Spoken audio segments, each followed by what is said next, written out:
Project number 6 from the Competent Communicator list.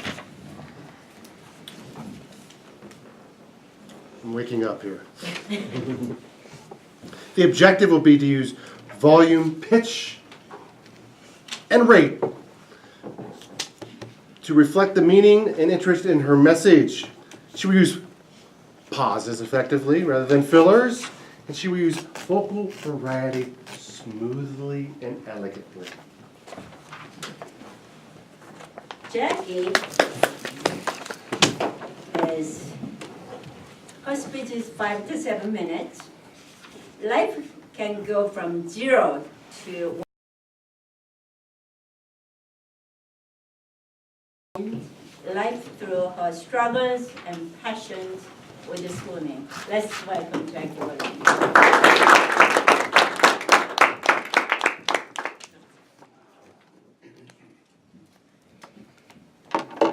How many of you had professional swimming lessons before the age of 5? So there's a few of you. Your parents were awesome. I think it should be a requirement that any child before kindergarten learns how to swim. Drowning is huge across our country and across the world. Obviously, working at the National Swimming Pool Foundation, I hear about it on my Google alerts every single day. It is scary. My mom was one of those awesome moms that put me in swimming lessons at the YMCA at 18 months. So it is embedded. It is in my blood to be a swimmer. By the age of 5, I learned how to hold my breath underwater. That is like the first biggest accomplishment as a swimmer. So at the YMCA, my mom comes in at the end of my lesson. I'm so excited to show her that I can hold my breath underwater. Some of you may remember my mom's a single mom and there was lifeguards there. So I was at the edge. And I said, "Mom, watch me, watch me." And I look over and instead she's unfortunately talking to the lifeguard. So she doesn't get to see me hold my breath underwater. And I'm so distraught that she's not paying attention to me that I slam my chin on the edge of the YMCA concrete pool.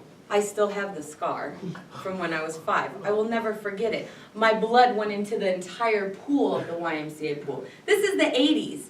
They didn't have certified pool operators from the National Swimming Pool Foundation in the Y at that time, so they didn't know how to operate the pool. They drained it. Do you know I was not the favorite person at the YMCA after that? Everyone was mad. So as a 5-year-old, I lost friends. My blood was all in the pool. I was traumatized by the experience. My mother wasn't paying attention to me. And I had to go to the doctors, which no one likes to do, and have stitches. I should have never swam again. I should have had a fear of swimming. I should have been completely traumatized. But I wasn't. I got back in the pool, and I continued to swim.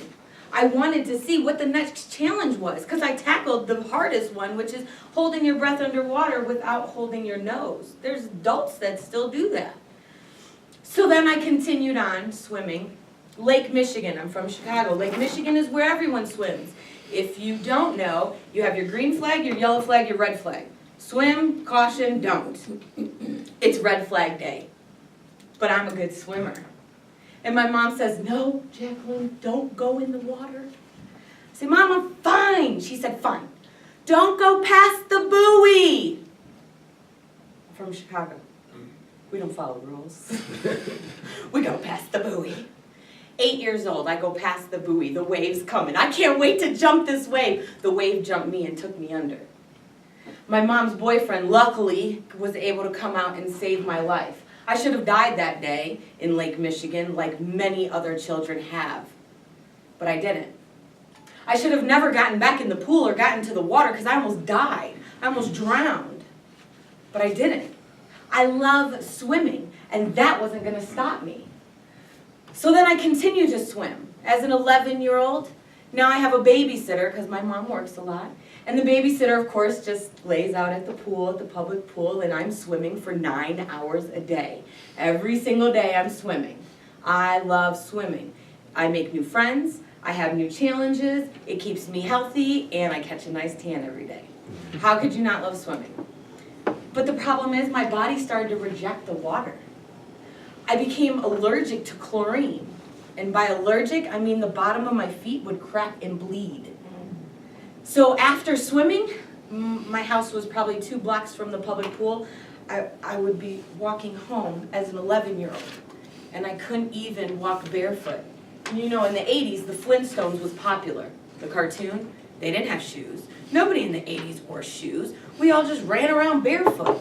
Not me. I had to have shoes on my feet every single day. As an 11-year-old child, you got talked about. People wanted to know what was wrong with you, and then when I explained that my feet would crack and bleed, they laughed, right? Because bullying was normal. It wasn't extreme like it is now.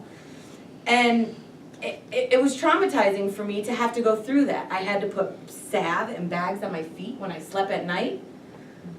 Now one would think, stop swimming, then your feet won't crack and bleed. But the pain that I endured from the cracking and bleeding was nothing compared to the joy that I received from swimming. So there was no pain and no gain when it came with swimming. I had to keep swimming. So there were many things in my life that happened that should have forced me to stop swimming. But those are just trials and tribulations, just like each one of us go through every single day in different facets of our life. When you love something, it shouldn't matter what stands in your way, what obstacle you face. You have to continue doing what you love and never let it stop you, because in the world we live in today, we never know when it's our last.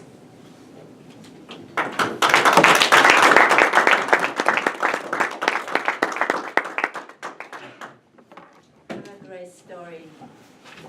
Please take a moment to send Jacquie love notes.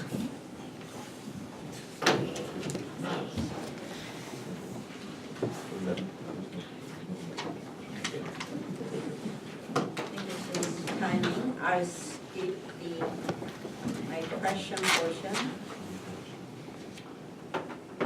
Jeff, time as you report, please. Yes.